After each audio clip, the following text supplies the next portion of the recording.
हमने देखा था इसके पहले वाले यानी कि प्रीवियस वाले वीडियोस में, उसमें हमने देखा था कि युगपत समीकरण और आलेखी विधि से कैसे समीकरण को हल किया जाता है। अब आज हम देखेंगे कि यहाँ पर जो पॉइंट्स है वो किस किस सिचुएशन में उस इक्वेशन को सेटिस्फाई करता है या संतुष्ट करता है, तो उसको थोड़ा सा समझ लें। यहाँ पर तीन स्थिति है, वो स्थिति कौन कौन सी है। तो पहली स्थिति नंबर फर्स्ट, या हम यहाँ कह दें case number first. Case number first में क्या होगा, ये एक्स एक्सिस होगा और ये वाई एक्सिस होगा। यहाँ पर इसको कहते हैं एक्स एक्सिस और ये होता है हमारा वाई एक्सिस। तो एक्स एक्सिस और वाई एक्सिस में क्या होगा, जब दो समीकरण या दो रेखाएं एक दूसरे को किसी पॉइंट पर इंटरसेक्ट करे, यानी कि ये मान लीजिए कि इस पॉइंट पर ये बिंदु जो है, इस बिंदु पर ये क्या कर रहा है, प्रतिच्छेद कर रहा है, या कहते हैं इसको कटान बिंदु है, कटान बिंदु। तब क्या होगा इस पोजीशन में, यानी कि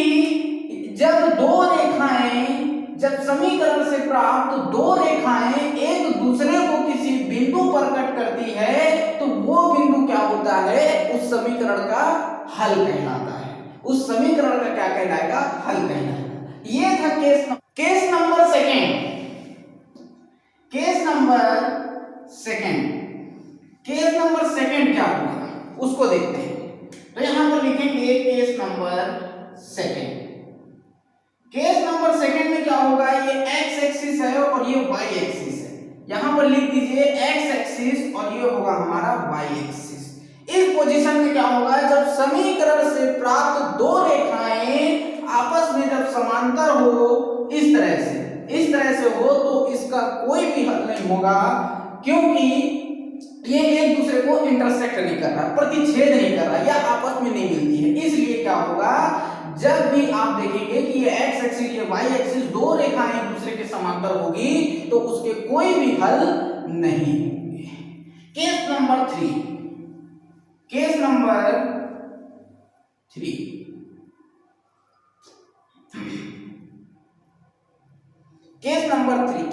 थ्री क्या होगा, इसको देखते हैं।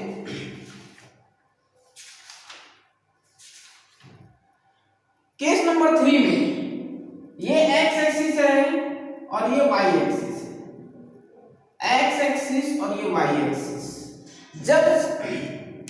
जब समीकरण से प्राप्त रेखाएं समपाती हो, इसका मतलब है कि वो जो दो रेखाएं हैं उनका जो पद हो वो समान हो, इस तरह से।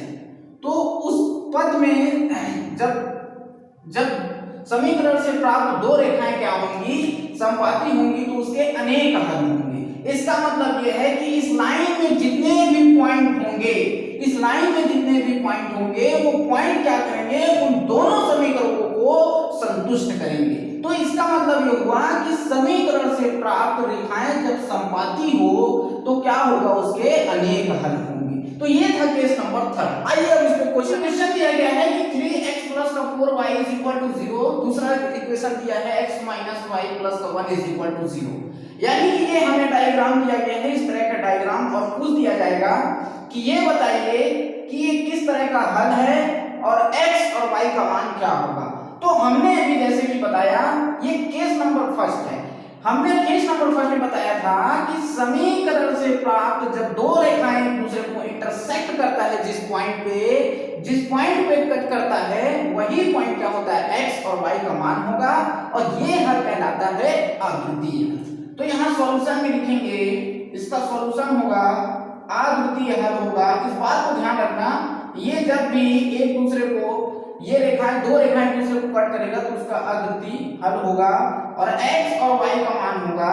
यहाँ पर किस बिंदु पर कट कर रहा है, जिस बिंदु पर कट कर रहा है वही x और y का मान होगा, यानी कि x = 2 और y = कितना होगा, 3 होगा।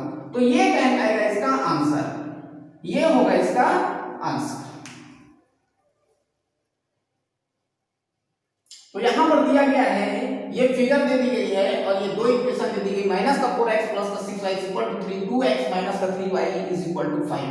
और इसमें पूछा गया है कि इस समीकरण का हल क्या होगा और x और y का मान क्या होगा। तो रूल जब भी समीकरणों से प्राप्त रेखाएं एक दूसरे के समांतर हो तो क्या होगा, उसका कोई भी हल नहीं होगा और x और y का भी कोई भी मान नहीं होगा। तो ये था रूल। तो ऐसे करने होते हैं इस क्वेश्चन को। तो ये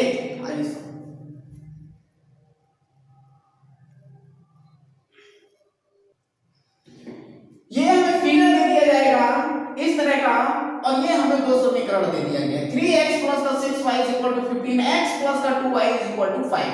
तो यहां पर मैंने बताया था, हमें कहता है कि समीकरणों से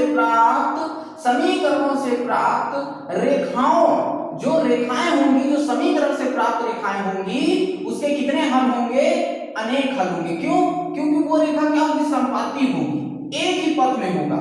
तो कहने का मतलब है कि यहां पर जो फर्स्ट वाला इक्वेशन होगा और सेकंड वाला इक्वेशन होगा, और उस पे क्या होगा, ये x और y के मान रखने पर ये क्या होंगी, सेटिस्फाई हो जाएंगी। इसका मतलब ये है कि कोई भी पॉइंट आप इक्वेशन नंबर फर्स्ट में रखिए या इक्वेशन नंबर सेकंड में रखिए, क्या होगा, इस समीकरण का हल होगा। तो यहां लिखेंगे अनेक हल होगा और सभी बिंदु इन समीकरणों के हल होगा, और यही कहलाएगा इसका आंसर।